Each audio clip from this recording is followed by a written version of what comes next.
ท่านผู้ชมที่เคารพในวันที่ 11 กุมภาพันธ์ 2026 ที่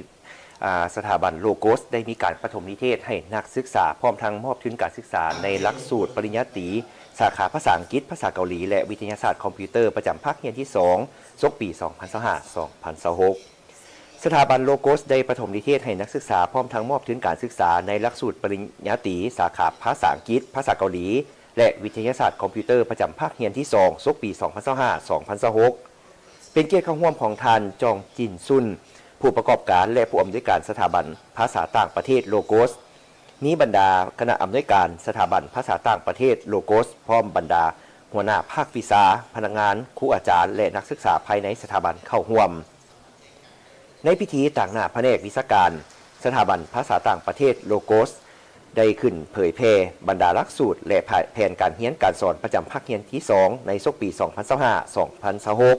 เป็นต้นแม่นวันเวลาของการขึ้นห้องที่สอนในแต่ละวิชา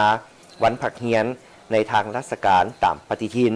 วันเวลาการสอบเสียงและการไปทัศนศึกษาแต่ละสาขาเรียนของนักศึกษาพร้อมนั้นคณะรับผิดชอบแผนกกิจการนักศึกษาของสถาบันได้เผยแพร่กฎระเบียบในบางมาตราและแผนการกิจกรรม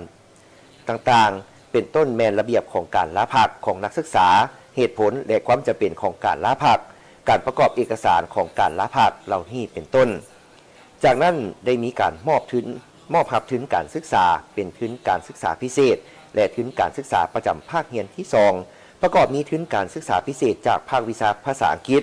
ซึ่งได้รับการสนับสนุนจากห้านอาหารบุญจุกในจำนวน7น้องจากภาควิชาเกาหลีในจำนวน3น้องและจากภาควิชาวิทยาศาสตร์คอมพิวเตอร์ในจำนวน2น้องและมอบการศึกษาพิเศษ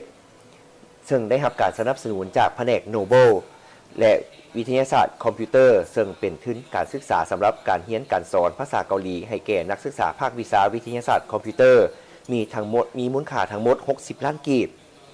มอบทุนการศึกษาพิเศษซึ่งได้รับการสนับสนุนจากแผนกโนเบิลและวิทยาศาสตร์คอมพิวเตอร์ในจำนวน5น้อง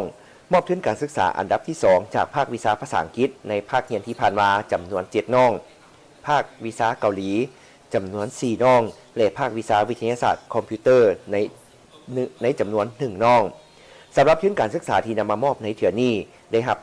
การอุปถัมภ์จากภาคส่วนต่างๆเช่นแผนกโนเบิลแผนกวิทยาศาสตร์คอมพิวเตอร์มีมูลค่า60ล้านกีบกลุ่มบริษัทบุญจุก40ล้านกีบสถาบันภาษาต่างประเทศโลโกส32ล้าน4แสนกีบและศูนย์สุขภาพเฮลลิง5ล้านกีบรวมทุนการศึกษาที่นำมามอบในครั้งนี้ทั้งหมด137ล้าน4แสนกีบ